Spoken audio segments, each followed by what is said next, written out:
Last hour we completed a brief look at David.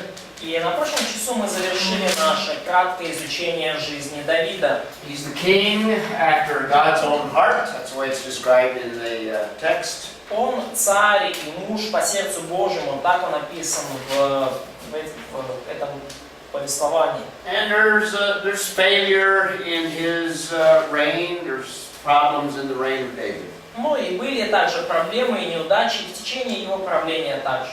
In fact, there is, rebellion within even his own family. И даже случилось восстание, бунт внутри его семьи. But the next king in the line of David Но следующий царь по линии Давидовой, в его роду, is Solomon, and he will be the topic of the first chapters of 1 Kings. И этого царя зовут Соломон, и ему посвящена третья книга Царств, первая глава. So let's take a brief look at him, and he's the last king of the United Kingdom. И давайте кратко рассмотрим его жизнь, и он последний царь объединенного царства. I mentioned that the Abrahamic covenant Я уже упоминал, что завет Авраамов includes the land of Israel all the way from the river of Egypt, включает землю, описывает землю Израилю как землю от реки Египетской all the way to the Euphrates. до Ефрата. And I also mentioned that Israel never in its history occupied the entire land that's promised in Genesis 15. И также я упоминал о том, что Израиль за всю свою историю никогда не занимал ту землю, которая обещана ему в Пути 15 главе. The largest area that Israel occupied was under Solomon. Самая большая территория, которую Израиль когда-то занимал, он занимал ее во времена Соломона. And Solomon and David during their reign. И во времена Соломона и Давида в течение их правления территория была максимальной. Now Solomon didn't occupy this land, but somewhat controlled it, if you might Но say. Соломон эту территорию не, скажем так, не занял полностью, но каким-то образом ею управлял, ее контролировал. So really, the only area that they occupied was this area here. Но и поэтому по-настоящему территория, которую они занимали, была вот этой. So there's a piece here that in the millennial kingdom they will occupy. И есть кусок вот там вот с юга, который они займут, юго-запада, который они займут в тысячелетнем царстве. And they will occupy all of this area as И well. они также займут всю эту территорию. Probably even into the desert. И даже, возможно, часть пустыни. So Israel has never occupied the land that has been promised to them. И Израиль таким образом никогда не занимал всю территорию, которая была им обещана. And not only promised, but God entered into covenant. И не просто обещано, но Бог вступил с ними в завет. The Abrahamic covenant promises a full occupation of the land. И завет Авраамов обещает полное владение землей. And I mentioned that this is the city of David, this lower part. И я упоминал уже, что вот этот вот город Давидов, нижняя часть. And I mentioned that Solomon extended the city to include Temple Mount. И я уже говорил, что Соломон расширил город, чтобы и включил в него храмовую гору. And the temple would be occupied on this exact location. И храм занял вот именно это конкретное место. Kidron Valley, Mount of Olives. И далее вот с этой стороны долина Кедрон и Масличная гора. The next photograph is a photograph looking north. И следующая фотография, она смотрит на север. From a point in the Kidron Valley, looking at this point of Temple Mount. Now, obviously, it's today in present time. Yeah. Следующая фотография это с долины Кедрона вот на эту точку смотрит. And there you go. There's that corner there. Вот этот угол здесь. Okay. Kidron Valley. Вот. That's what it looks like today. Долина Кедрона, вот так она выглядит сегодня. And the temple that Solomon built. Now, this is a model that exists in Jerusalem today. Ну, это не сам храм, это модель, которая существует сейчас в Иерусалиме. It's not a model of Solomon's И temple, это не модель Соломонова храма, but it's a model of the temple that existed in the time of Christ, first century. но это модель храма, который существовал в дни Христа в первом столетии. But the temple of Solomon was just as magnificent, just as spectacular as the one that Jesus would have seen. Но храм Соломонов был настолько же потрясающий, великолепный, зрелищный, как тот, который видел Иисус. In fact, in Israel, there's an entire model of the whole city of Jerusalem in the first century. In Israel, not in Jerusalem. In Jerusalem. В Израиле, в Иерусалиме есть модель целого города Иерусалима как раз таки времен Христа, времен первого века. Now, when I was there, the model was located obviously in this location, but they moved the whole thing to a different place, to a different site. Когда я был вот там в Иерусалиме, вот вся модель города, она располагалась тут, но потом они переместили в другое место. But the photograph, to give you a perspective of the size, here's a railing that's not part of the model. Но эта фотография просто вам дает примерное представление о размерах этой модели. То есть вот это железнодорожная лесенка вот там. So it's a very large model. Модель очень большая. This is about over 3 meters tall. То есть вот этот вот. Or not 3 meters. Эта модель Over a little over a meter in height. Она где-то вот как около метра высотой. There's another angle of Temple Mount, and obviously a picture of the temple. Угол на храмовую гору, вот так оно примерно. And to give you a perspective of the size, here's a light stand, these are trees. Вот это деревья, это свет, это дает вам примерное представление о размере. And in the background, this is actually the city of Jerusalem. А вот уже сзади там это реальный нынешний город Иерусалим. The edge of the model is right here. И You can see the railing. граница модели вот здесь, и вы видите период. But it gives you a real good feel for what the temple looked like in Jesus' day. Но это помогает вам прочувствовать, как выглядел храм в дни Иисуса. And in the day of Solomon, would have been comparable. И примерно так же он выглядел и в дни Соломона. And the story of Solomon is mainly God establishing his residence in the city of Jerusalem. И история Соломона, по сути, ключевым событием является установление Божьей резиденции в Иерусалиме. Сергей, а храм, получается, был расположен как-то возле горы, когда, что большая высота была, когда дьявол Иисусу предлагал прыгнуть. So, devil proposed to Jesus to jump from the temple roof. So where did this? Probably right there. Скорее всего, вот эта крыша была вот здесь. Yeah. Ну и там не было современной дороги. Now, there's two words in the Greek for the temple. Но есть в греческом языке два слова для обозначения храма. You familiar with the two words? I don't remember. Знакомы ли вы с этими двумя словами? Can't remember. One of them refers to the temple complex, the whole Temple Mount. Одно из слов относится ко всему храмовому комплексу, ко всей храмовой горе. And the word that is used in the temptation is the temple complex. И как раз таки вот это слово, которое используется при искушении Христа, это именно вот храмовый комплекс. The other word, the Greek word for temple, refers to the building itself, refers to the structure, the building itself. И второе слово для обозначения храма указывает именно на конкретное здание, конкретный храм. That's why sometimes when it says they went into the temple, we're talking about Jews of all kinds, in other words, from any tribe.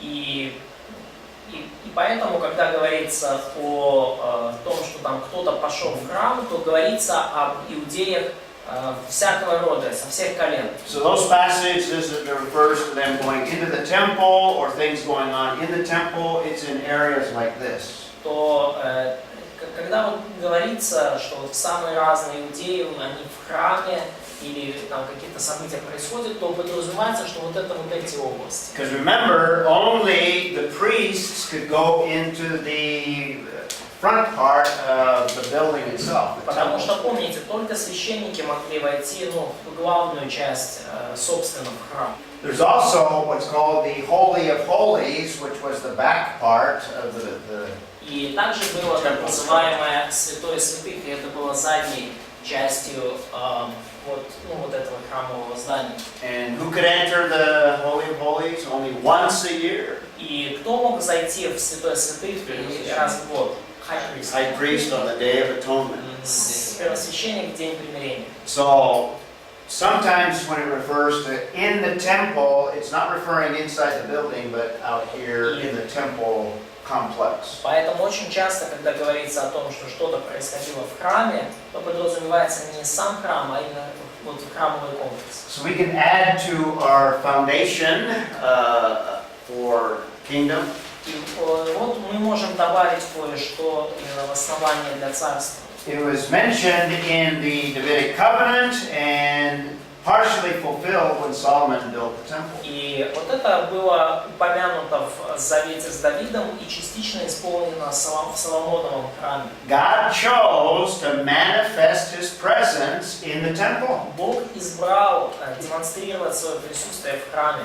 Now, if you remember when Solomon dedicated the temple in 1 Kings chapter 8, И вы помните, как Соломон посвятил храм Богу в 3 царстве, 8 главе. Solomon recognized that that little building could not contain God. Соломон признал, что это маленькое строение не может вместить Бога. Why could that little building not contain God? И почему это маленькое строение не может вместить Бога?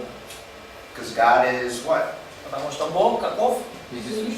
Is omnipresent. Omnipresent in that God is everywhere all at once. И что Бог везде в одно и то же время. He's not just in Jerusalem Он не просто где-то в Иерусалиме. or like Roman Catholics where I grew up.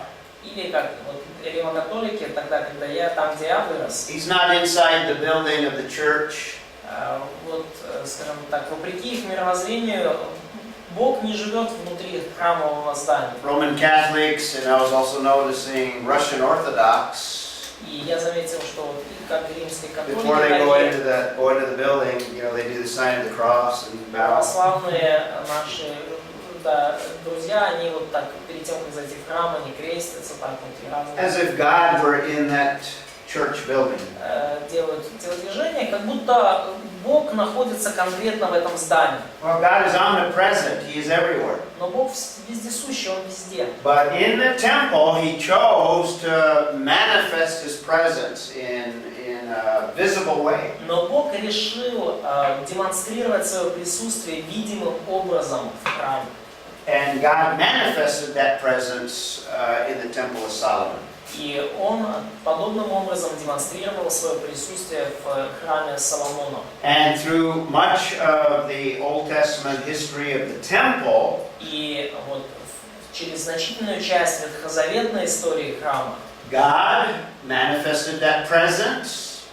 вот в течение значительной части ветхозаветной истории храма Бог показывал это свое присутствие Until the destruction of the kingdom, where the Shekinah glory left the kingdom. We'll talk about that. вплоть до разрушения царства, когда Шехина слава покинула храм. So this is an important aspect of the kingdom, И это важный аспект царства, the presence of God in the temple. присутствие Божие в храме. And a lot of the Old Testament talks about the temple. И множество отрывков в Ветхом Завете говорят о храме. We also know that there will be great blessing.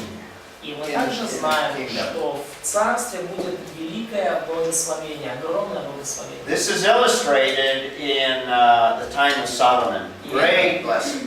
И мы видим иллюстрацию этого в дни Соломона. Огромное благословение. In fact, let's look at a few passages in 1 Kings. На несколько отрывков в третьей книге Царств.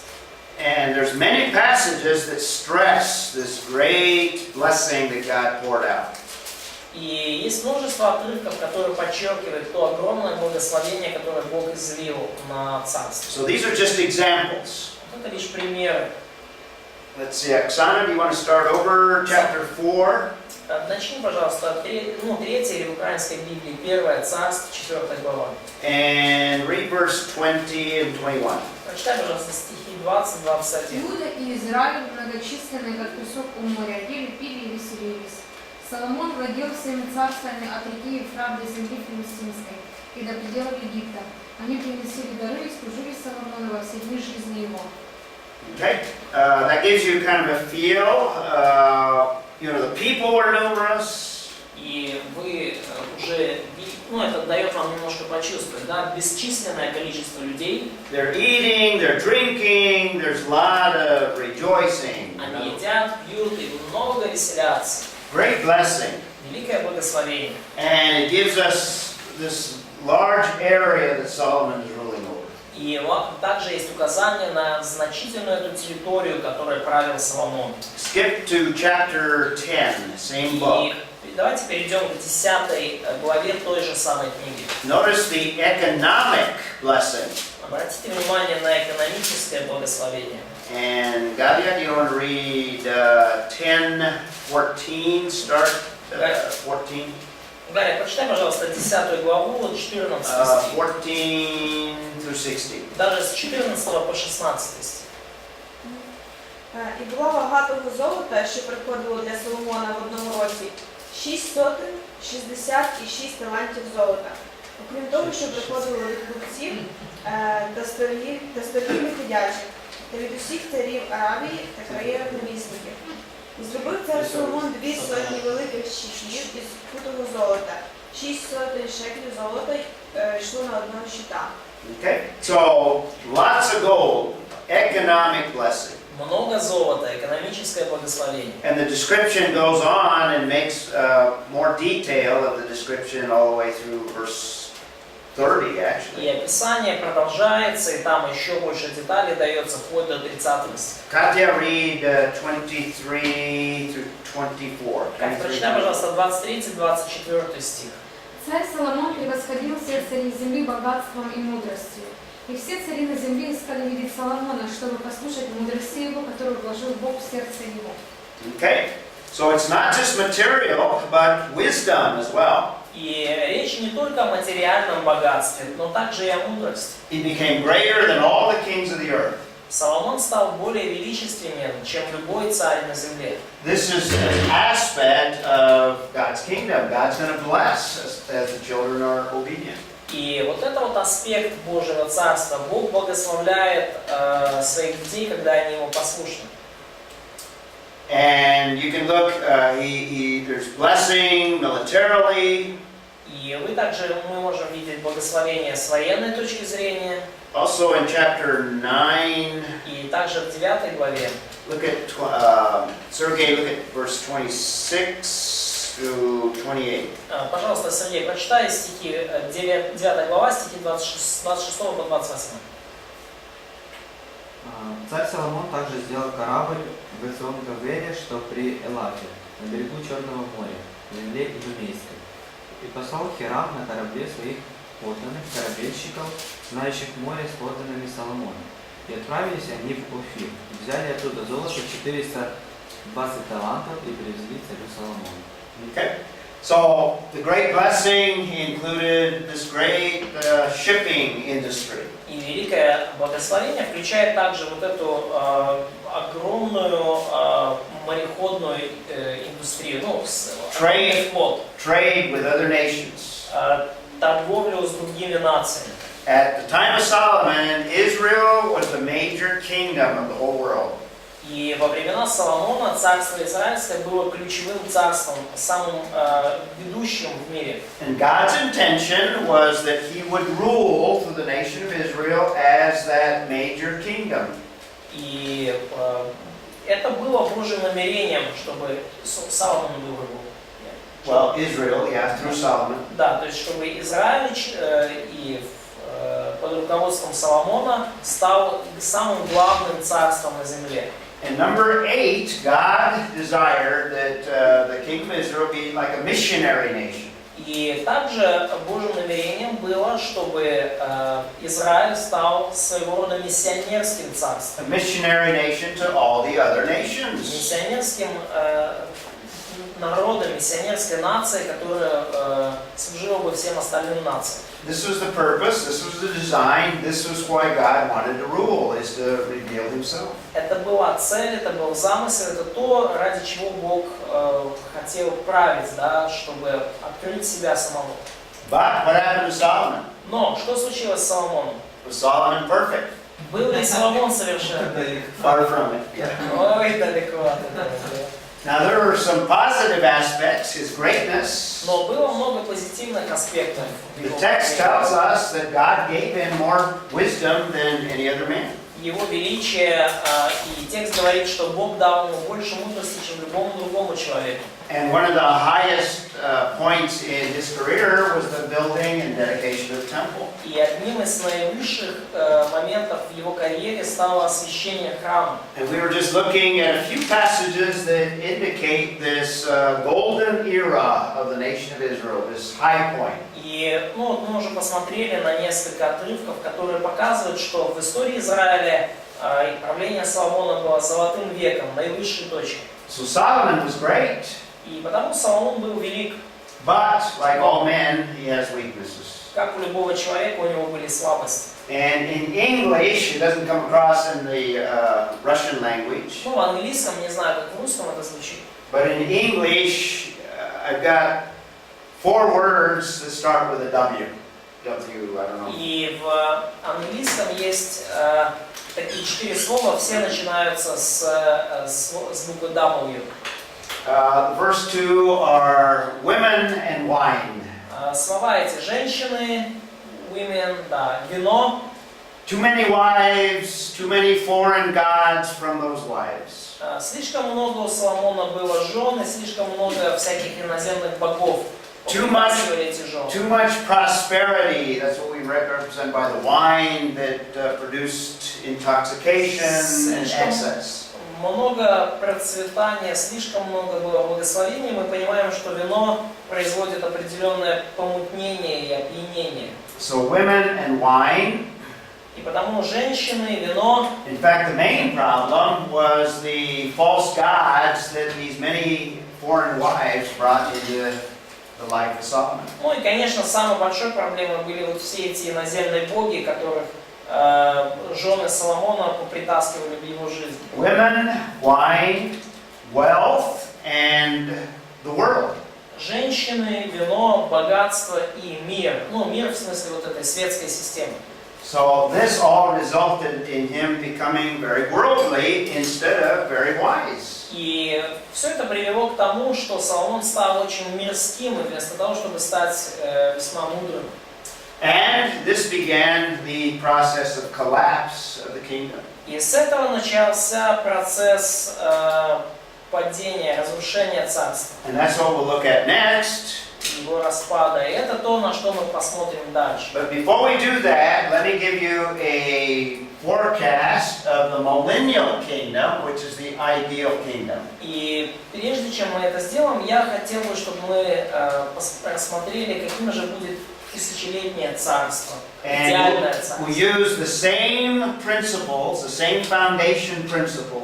И мы используем те же основы, те же фундаментальные принципы. That show how they will be fulfilled in the millennial kingdom. Но мы увидим, как они будут исполнены в тысячелетнем царстве. And I believe this foundation eliminates both amillennialism and postmillennialism. И я верю, что такое основание устраняет и не оставляет камня на камне ни от амиллениализма, ни от постмиллениализма. Now, in the creation account, the creation is very good.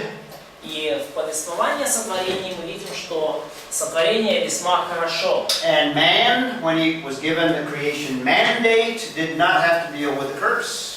И что повеление, данное человеку при сотворении, оно никак не связано с проклятием. Now, the problem with the kingdom of Israel in the Old Testament Ну, проблема с царством израильским в Ветхом Завете is the effects of the curse, not only on the creation, but on man himself. это связано с последствиями проклятиями не на сотворение, но на самом человеке. During the millennial kingdom, the curse is partially lifted, not entirely. И во время тысячелетнего царства проклятие будет частично устранено. The curse will totally be removed after the millennial kingdom. И проклятие будет устранено полностью после тысячелетнего царства. Secondly, there will be a distinct nation. Второе, что это будет отдельный народ. It'll be Israel that is regenerated by the new covenant. И это будет Израиль, возрожденный Израиль. Возрожденный Israel will be the main king or main nation during the millennial kingdom. И во времена тысячелетнего царства Израиль будет основным народом, основной нацией. Will there be a godly king during the millennial kingdom? Будет ли благочестивый царь во время тысячелетнего царства? Yes. More than a godly king, Даже right? более чем благочестивый царь. Will be what kind of king? Какого рода царь будет? Perfect, если. Perfect or sinless Messiah? Безгрешный Мессия будет. Okay. And there will be the ultimate security, no enemies. И будет полная безопасность, не будет врагов вообще. The description of the millennial kingdom, great peace. Описание тысячелетнего царства включает полный мир. Italy. А Давид где будет править? Where will be David? David. Where he is going to rule. David will rule in Jerusalem over the nation of Israel. Давид будет править в Иерусалиме над нацией Израиля. He will be a king under the King of Kings. Он будет царем под началом царя царей. Remember, Jesus comes as King of Kings. Вы помните, что Иисус приходит как царь царей. David will rule over the nation of Israel. И Давид будет править израильским народом. Maybe Vitaly will rule over the millennial Ukrainians. Может быть, Виталий будет править над Украиной в тысячелетнем царстве. Ну или как минимум над Одессой. Maybe not. Может быть, нет. But we are promised, believers are promised that we will rule with Christ. Но верующим обещано, что мы будем править со Христом. We will have a place of rulership in the millennial kingdom. И в тысячелетнем царстве у нас будет место, где мы будем править. In fact, remember in our foundation of the nations, Ukraine will be there in the millennial kingdom. The believers from Ukraine. Вы помните, да, что в тысячелетнем царстве, мы говорили об этом в основании для наций, в тысячелетнем царстве будет Украина и украинцы, верующие украинцы. And in fact, if you are faithful now, you will rule. И вообще-то, если вы верны сейчас, то вы будете править. Okay, so there'll be security and peace because it's the Messiah that is ruling. И будет безопасность и мир, потому что Мессия будет на престоле. He will effect righteousness. Он будет править, и он принесет праведность. And this is what the Davidic covenant ultimately looks forward towards. И это вот то, на что указывает нам завет с Давидом. And it promises that David will rule. И есть обетование там, что Давид будет править. He will rule under the King of Kings and the Lord of Lords. Давид будет править под авторитетом царя царей и Господа А где Господа. это обетование? Какое место? So this promise is in the 2 Samuel 7. Второй Царств 7. And what's number 6? Шестой пункт. Что там у нас? Темпл. A temple. Is there a temple in the millennial kingdom? Будет ли храм в тысячелетнем царстве? Yes. Да. Where do we have a description, a very detailed description of that Где у нас temple? есть очень и детальное описание этого храма в книге Иезекииль. King Vitaly mentions Ezekiel. Царь Виталий упомянул книгу In Иезекииль. fact, I think there are like 6 chapters that describe in great detail the millennial temple. И я думаю, что там порядка 6 глав описывают храм во время тысячелетнего What's царства. number 6? Какой шестой пункт, да? 6 is temple. Or no? Храм. Храм. Oh, 6 is temple. 7. Oh, here's 6 temple. Full worship. Total worship. Да, полное поклонение Богу. Yeah. In fact, there'll be a millennial temple. We just talked about. Будет, да, храм тысячелетнего царства. Number 7. И храм Иезекииля называется. 7 пункт. 7 пункт. Царь Северный, Что там? Благословение. Огромное Blessing. благословение Соломон. Great blessing. Вот это оно? Great blessing. Да, будет огромное благословение. How's the millennium described in Isaiah? Как тысячелетнее царство описано в книге Исаии? Great blessing. Как великое благословение. In all of the areas, agriculture, animals, Во всех great сферах, joy, сельскохозяйственной, в сфере животных, lots of много wine, great blessing during the millennial kingdom. много вина, великое благословение. Тысячелетие. Even greater blessing than the time of Solomon. Даже более великое, чем во времена Соломона. And number 8, И 8 пункт. Миссионерский народ. Missionary. Israel will fulfill what God has designed them. Израиль наконец-то исполнит то, что Бог для них предназначил. Israel will lead the worship. И Израиль будет вести другие народы в поклонение. The nations will come to hear the word of God from the nation of Israel. Народы придут, чтобы услышать Слово Божье от Израиля. And there'll be worship led by Israel. И будет поклонение, которое будет вести Израиль. То есть получается только все познания будут дано только Израилю, потому что Исаия говорит, что они будут учить друг друга, потому что Бог даст им знания. So, book of Isaiah taught us that there will not be knowledge and no one will teach one another. It's only in Joel. So, will all knowledge be given only to Israel or to all? I think everyone will have access, but the idea in Isaiah is full revelation. People will have full access to the Word of God. Но я думаю, что в Исаии речь идет именно о полном откровении, о полном доступе к Слову There'll Божьему. also be Isaiah, 65:20 speaks of children being born in the kingdom.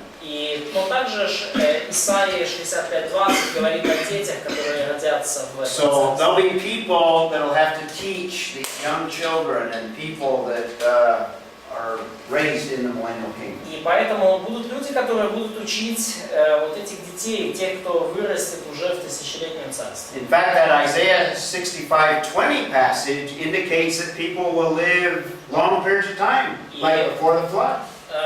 Вообще-то Исаия 65:20 говорит о том, что люди будут жить в течение долгого времени, намного дольше, чем сейчас, примерно столько, сколько до потопа жили. That verse says that if people die at an age of 100, it's tragic. It's a sad thing. Стих говорит, что если будут люди умирать в 100-летнем возрасте, то это будет считаться трагедией, грустной вещью. Which hints at longevity of life. И это указывает нам, что удлинится серьезно продолжительность жизни. And it refers to children in that passage as well. И также здесь в этом отрывке упоминаются дети. So, is this foundation for the kingdom a description of the millennial, the amillennial view of the kingdom? Amillennial. Is this foundation for the kingdom a description of the amillennial view of the kingdom? Видим ли мы в таком описании царства амиллениалистский взгляд? What is the amillennial view of the kingdom? Какой амиллениалистский взгляд на царство? Буквально. There won't be a kingdom. There won't be No kingdom. The kingdom is the church. Нет царства. Церковь это царство. Okay.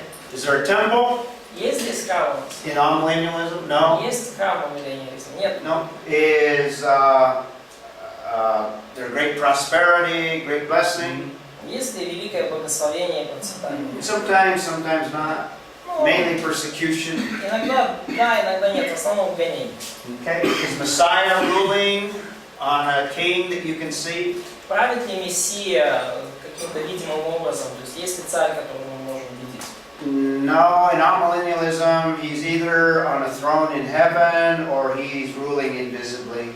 Ну, нет, в миллениализме он или там на троне в небесах, либо он правит Is невидимым. Israel prominent in the kingdom of the amillennialists? Or the non-kingdom of the amillennialists? Есть ли как бы вот эта особая значимость Израиля в царстве миллениалистов или не царстве? Israel is replaced by the church. Нет, Израиль полностью они заменили церковь. Is the church anywhere in the foundation for the kingdom? Есть ли церковь хоть где-то в основании для царства? Not in the Old Testament. Нет ее в Ветхом Завете. And it's not until you come to the New Testament that you find that we have a place, but it's not a place of prominence. И даже уже в Новом Завете мы видим, что только в Новом Завете мы видим, что у нас будет место в тысячелетнем царстве, но это не будет особо значительное место. Not like the prominence of the nation of Israel. И наше место не будет настолько выдающимся, как место Израиля. Вопрос, а почему такой большой акцент на тысячелетнее царство, а не сразу на вечное? Акцент где? В Библии? Благословение, да. Или То, о чем мы говорим, всего этого. Why do we make so huge accent on millennial kingdom and not in the eternal kingdom? Well, it has its place, Ну, the eternal kingdom. вечное царство у него тоже свое место. I think amillennialism overstresses the ultimate kingdom. Но, как мне кажется, что амиллениалисты, они преувеличивают значение, конечного царства. And that ultimate kingdom, I think, takes place after world history. И я думаю, что вот это конечное, уже вечное царство, оно будет после мировой истории, после его завершения. Described, I believe, by Revelation 21 and 22. И оно описано, как я верю, в Откровении 21-22 главе. Revelation 20 refers, I think, to this millennial kingdom. А Откровение 20, как мне кажется, оно относится к тысячелетнему And царству. the emphasis there is that believers will rule during that period of И time. акцент там именно в том, что верующие будут править в течение этого периода времени. Okay, so we can close with an application on the portion of the kingdom or the events relating to the kingdom. Хорошо, мы можем завершить вот таким применением, которое касается царства. How you and I believe today as members of the church. То, как мы сейчас живем, будучи частью церкви, There's a lot of passages that tell us that'll determine where we will be in terms of the kingdom. и есть много отрывков на эту тему, которые показывают, что это определит наше положение в будущем мессианском царстве. If we are faithful today, we will rule with Christ during His messianic kingdom. И если мы верны сегодня, мы будем править с Христом в Его мессианском царстве. 1 Corinthians 3 says there's also the possibility of losing something. 1 Коринфянам 3 также говорит нам о возможности потерять кое-что. 1 Corinthians 3 is clear that we don't lose salvation, 1 Коринфянам 3 совершенно четко показывает, что мы не потеряем спасение, but theologically it seems that what we lose is perhaps opportunities during the millennial kingdom. но богословски кажется, что мы явно потеряем многие возможности в тысячелетнем царстве. So that's the kingdom of Israel. И вот это царство Израиля. And I look at it as a major event, even though it's a series of events. И я смотрю на него как на одно из важных событий, даже несмотря на то, что это серия событий. And I've included an additional event that I've described as the destruction of the И kingdom. я добавил еще одно событие дополнительное, которое называется разрушение царства. Хотя это и серия событий. Because one of the emphasis of the latter part of the book of Kings, including even first, but particularly second Kings, И эта история разрушения царства, это часть истории, описанной в части 3 и 4 книги царства. the kingdom that God established at its high point under Solomon Царство, которое Бог установил, достигло наивысшей точки при Соломоне. begins to degenerate and eventually is destroyed. И оно начало, тем не менее, разлагаться, распадаться, и в итоге было полностью уничтожено. And Israel goes into captivity. И Израиль попал в плен. They never again established the kingdom. И с того времени больше никогда они уже не устанавливали царство. Even though they returned to the land. Даже несмотря на то, что вернулись они в So землю, there's a lot that we need to talk about concerning the destruction of the kingdom. есть много о чем нам стоит поговорить касательно разрушения царства. So let's talk about it. И давайте поговорим об этом. And what underlies this is the discipline of the Lord. What God is doing is disciplining Israel. Какое качество Бога мы видим во всем этом событии? Это божественная дисциплина. То, как Бог дисциплинировал Израиль. He's not abandoning Israel. Бог не отверг Израиль. He will not abandon them because of what? И Он никогда их не отвергнет. Почему? Завет. Davidic covenant, or the Abrahamic covenant. Авраамов завет. He's not going to reject them. Бог не отвергнет их. And it's made more specific in the Davidic covenant. И еще более конкретно об этом говорится в Давидовом завете. So they will remain as a people, and there's a people today in the land of Israel that are Jewish. Они уцелеют как народ, и в наши дни народ Израилевый живет в земле израильской. But God is going to discipline them. Но Бог все равно, Он подвергнет их наказанию и дисциплине. And 2 Samuel 7 is part of the passage that indicates this. И 2 Царств 7 глава – это вот часть отрывка, указывающая нам на это. And it says, I will be a father to him, and he'll be a son to me. When he commits iniquity, I will correct or discipline him with И a rod of men. 2 Царств 7:14 указывает нам на это. «Я буду ему отцом, он будет мне сыном, и если он согрешит, я накажу его жезлом мужей и ударами сынов человеческих». Notice the rod of men. И обратите внимание, да, жезлом мужей Notice the strokes of the sons of men. и удары сынов человеческих. What was one of the principles that we developed dealing with the nations? Каков один из принципов, который мы выработали, говоря о нации? Davidic covenant refers to that. И вот Давидов завет указывает на него. What did we say? One of Что the мы things, говорим? one of the Один из purposes of принципов касательно нации. one of the things the Lord uses the nations for. Одна из целей, для которых народ использует нацию. Discipline for Israel. Yeah, he uses the nation to discipline Israel. Да, Бог использует разные народы, чтобы дисциплинировать Израиль. In the book of Hebrews in the New Testament, the central passage on God's discipline, Hebrews 12:6. И в книге Евреям в Новом Завете есть ключевой отрывок касательно божественной дисциплины. Евреям 12:6. For those whom the Lord loves, he disciplines. Ибо Господь, кого любит, того наказывает. Okay? And he loves the nation of Israel. He created the nation of Israel. И Бог любит нацию Израиль, Он ее создал.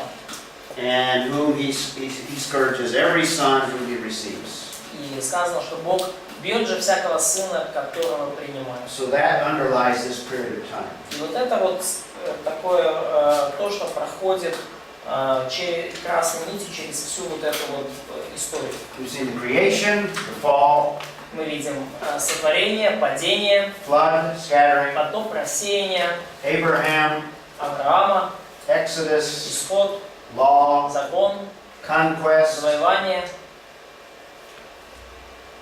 kingdom, царство destruction of the kingdom. и разрушение царства. So we have 10, 1, 2, 3, 4, 5, То 6, есть у нас 10, 10 and then we have one more after that. событий, и потом будет еще.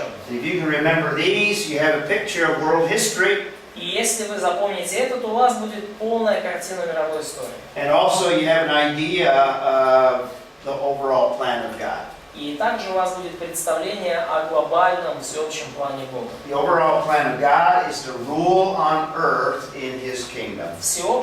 Глобальный план Бога править на земле в своем царстве. And the kingdom that we talked about, now we're going to look at how it unravels and eventually is destroyed. И на царство мы уже взглянули, на то, которое было, и теперь посмотрим, как же оно ослабело и разрушилось. So we talked about the united kingdom И мы говорили о объединенном царстве under David and Solomon. под властью Давида и Соломона. After Solomon, now that kingdom is divided. И после Соломона царство разделилось. And we have from 1 Kings chapter 12 to the end of 2 Kings. И с 3 царств 12 главы, Or actually it's chapter 17. до 17 главы 4 царства мы видим разделившееся царство. And something's going to happen in chapter 18 that we'll look at. И кое-что случилось в 18 главе 4 царства, что мы посмотрим. So the first implication that we have of the destruction of the kingdom, И первый вывод, который мы можем сделать из разрушения царства, and we've seen it, and we'll see it more as we look at some more и passages. мы это уже видели и увидим больше, когда рассмотрим другие отрывки. We have the weakness of human kings. Мы видим слабость земных царей. А вот разрушение или разделение, может быть? So, should we say destruction or division of kingdom? Destruction. Разрушение. То есть The division is just the first phase of the ultimate destruction. разделение всего лишь первая фаза разрушения, которая в конце концов случилась. The kingdom is going to be totally destroyed in the exile. Перед изгнанием в Вавилон царство было полностью уничтожено. And there will be no kingdom of Israel until when? И не будет больше царства израильского до какого времени? Before Millennial Kingdom. No, there's no kingdom until Messiah returns. Ну, до возвращения Мессии. Now Messiah offered the kingdom to Israel, Но Мессия предложил Израилю царство. but they rejected him, and therefore the kingdom is postponed. Но они отвергли его, и потому царство будет отложено. So the kingdom was totally destroyed during the Babylonian captivity. И царство было полностью уничтожено во время Вавилонского плена. Ну и перед ним.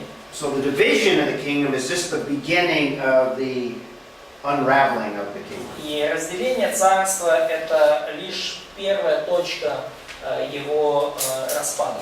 So let's take a look at the next generation after Solomon. И давайте посмотрим на следующее поколение после Соломона. And let's look at chapter 11 of 1 Kings. И давайте посмотрим на 11 главу 3 царства. I hesitate to say 1 Kings every time because it's third. I'm not sure what the Yeah, that's fine. translation is. That's Is it fine. okay? All right. Just Okay, you understand, so I you can understand. translate it. Right. Well, we have, first of all, an apostasy of part of the nation of Israel. И прежде всего мы видим отступничество части израильской нации. And let's look at chapter 11. Давайте посмотрим 11 главу And let's look at verse 26. и стих 26. Let's see, where do we leave off? Whose turn? Natalia's your turn? Иоам, сын Навата, поднял мятеж против царя. Он был одним из приближенных Соломона. Ефремит из Цареды, а матерью его была вдова по имени Царева. Okay, he rebelled against the king. Now skip down Яровам возбунтовался против царя. and read verse 40. Прочитай стих 40. Соломон пытался убить Иеровама, но Иеровам бежал в Египет к царю Сукасиму и оставался там до смерти Соломона. Okay, so we have a division already beginning. There's a rebellion by Jeroboam. То есть мы видим уже разделение и восстание Иеровоама. Now, Oksana, do you want to read 11, 31 through 30? Well, we won't read all of them, but start with verse 31. Оксана, прочитай, пожалуйста, вот в той же главе, начиная с 31 стиха. І сказав до Єровоама: візьми собі 10 кусків, бо так сказав Господь, Бог Ізраїля. Це я відбираю царство Соломонової руки і дам тобі 10 племен. Okay, so God is promising Jeroboam to give him 10 of the tribes. И Бог пообещал Иеровоаму, что отдаст ему 10 колен. He's going to tear the kingdom and it's going to split, it's going to divide. Он разорвет царство, и царство разделится. Read also verse 32, Oksana. И 32, пожалуйста, А прочитай. одне пламено буде йому ради мого раба Давида та ради Єрусалиму, міста, що я вибрав його з усіх Ізраїлевих племен. Okay, that's fulfilling the Davidic covenant. The Davidic covenant is through David. И вот это исполнение завета с Давидом. And here's the reason in verse 33. Dalia, you want to read 33? Причина в 33 стихе. Here's the reason why God's dividing the kingdom. Вот причина, почему Бог разделяет царство. Це тому, що вони покинули мене і вклонялися Астарті, Сидонській богині, і Кемошеві, богу Моавському, та мілкомові, богові Амонітському, і не пішли моїми дорогами, щоб виконувати добре в моїх очах, і постанови мої та заповіді мої, як батько його Давид. Okay, remember that's as a result of the wives of Solomon, they introduced all of this idolatrous worship. И помните, что все это результат, все это принесли жены Соломоновы. Именно они принесли вот этих языческих богов в Израиль. And in essence, they have forsaken the one true God. И по сути, люди отвергли единого истинного Бога. Galia, read 34 also. И 34, пожалуйста, прочитай Галя дальше. Та не візьму я всього царства з руки його, бо ставлю його володарем по всі дні життя його ради Реваму Давида, що я вибрав його, який додержував заповіді мої та постанов моїх. Okay, so he's going to preserve the house of David. И Бог сохранит дом Давидов. And 35 as well. Read that one, Galia. 35, пожалуйста, Галя, прочитай. І візьму я царство з руки його сина, та й дам його тобі. Оце 10 племен. Okay, so we have 10 tribes that Jeroboam is going to take, and God gives them to him. И мы видим, что Иеровам получит 10 колен Израилевых, и Бог допустит это, Бог даст ему. And this is part of God disciplining because of the idolatry. И это часть божественной дисциплины по причине идолопоклонства. Now, Jeroboam is given opportunity to be a good king. И Иероваму дана возможность быть хорошим царем. But what he does is very bad, and this sin of Jeroboam is repeated over and over in the rest of 1st and 2nd Kings. Но он сделал нечто очень дурное, и этот грех Иеровама повторяется снова и снова и снова на протяжении 3 и 4 царств. The sin of Jeroboam is essentially rejecting the temple and therefore rejecting the one true God. Грехом Иеровама является отвержение храма и в итоге отвержение единого истинного Бога. The sin of Jeroboam involves the setting up of a different worship than what God established in Jerusalem. Грех Иеровама включает установление другого поклонения, отличного от того, которое Бог установил в Иерусалиме. Вопрос в том, что он сказал, даст 10, 1 оставит Соломону, а лишь 12 еще. So, it's written that God will give to Jeroboam 10 tribes and will leave to Solomon 1, and where is the another one? The other one is Benjamin. Benjamin is just not mentioned, but Benjamin is the other tribe. Judah and Benjamin. Еще одно колено, это колено Вениамина, но оно не упомянуто. It's made clear later in the text. Мы это яснее увидим позже в тексте. Let's look at this very important passage in chapter 12. Давайте рассмотрим очень важный отрывок в 12 главе. And let me find my place here.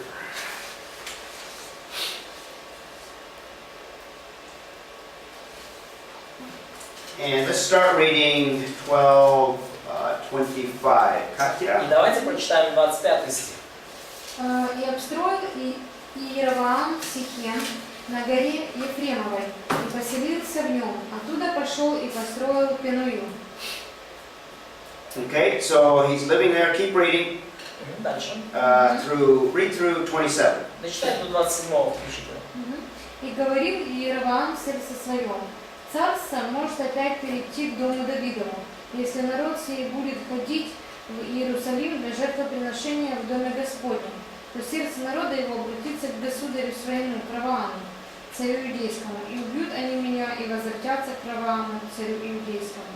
Okay, now Rehoboam is the son of Solomon that reigns over Judah and Benjamin. И Раваам это сын Соломона, который правил над Иудой и Вениаминовым коленом. So what is Jeroboam setting up? What is the fear of Jeroboam? Итак, в чем страх Иеровоама?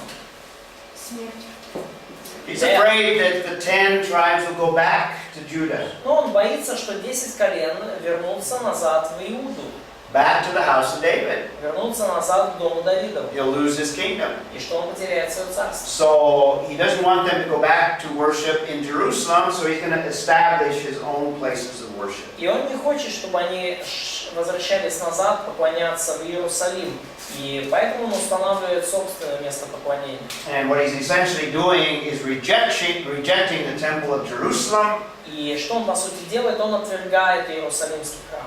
and therefore rejecting the God who established that place of worship. И отвергает по сути Бога, который установил это место поклонения. And by the way, he sets up his capital in the city of Samaria.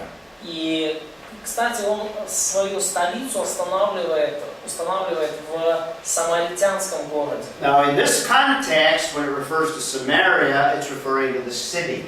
И в данном контексте, когда говорится о Самарии, то говорится о городе. That's different from in the New Testament in the life of Christ. When we talk about Samaria, it's not the city, but it's the region, geographical region. И, когда уже, отличие в том, что когда во времена Христа мы говорим о Самарии, то подразумевается уже целый регион. And here's Samaria. И вот город Самария. He's going to set up a worship at Bethel. И Иеровам установит вот это поклонение в городе Вифиль. Now, this is cutting off, but Jerusalem is just south of Здесь немножко Bethel. срезано, но Иерусалим немножко ниже Вифиля. So he is setting up a worship place as far south in the kingdom, so people don't, his kingdom, so they don't go to Jerusalem. И поэтому Иеровам установил вот эти места поклонения на юге своего царства, чтобы люди не ходили в Иерусалим. And he's going to set up another worship up in the area of Dan, up in the И north. еще одно место поклонения он установил на самом севере своего царства. And what he's establishing is a different or false religious system. И что он по сути учредил, это другая ложная религиозная система. That's the sin of Jeroboam. Вот это грех Иеровама. And in fact, throughout the rest, as I've said, here are references to the sin of Jeroboam, which is the practice of a false worship. И далее через всю книгу мы видим вот это упоминание греха Иеровама. Это установление, это ложное поклонение. And we have a reference that refers to what he's doing is basically violating the covenant, Mosaic covenant. И есть также ссылки на то, что он сделал, было нарушением Моисеева завета. So I'll let you copy that, and let me show you some more slides, and then I'll come back to that. This is the Tel, Samaria. Это вот гора самарийская. Again, that's the city. Вот это вот, по сути, это город, да? And there's a lot of remains that archaeologists have uncovered. И множество там всяких находок, которые нашли археологи. This would be Iron Age. This is the period of the kings. Вот это период Железного века, период царств. And there's even things there that go into the Roman period, the Greek and Roman period. Есть также здесь определенные вещи, которые уже относятся к греко-римскому периоду. Here's a theater. You can't see much of it, И but вот that's a здесь мы theater. видим такой амфитеатр, то есть немного от него осталось, но мы видим эти лестницы характерные. This theater, this is a tower. Вот это башня. And again, this is in the time, 1st century, Herodian steps to a temple. И вот это в первое столетие, вот это ступеньки Ирода, которые построены на пути к храму. And this gets into later King Ahab. И есть также кое-что, что относится к царю Ахаву. But if you want to copy down several references to the sin of Jeroboam. So the other kings of the north are compared to Jeroboam and his sin. Но здесь вы можете скопировать некоторые вот эти указания, указывающие на грех Иеровама. И другие цари северные, они повторяли вот этот грех снова и снова. And after the break, we'll look at some of the other kings. После перерыва мы увидим еще некоторых царей.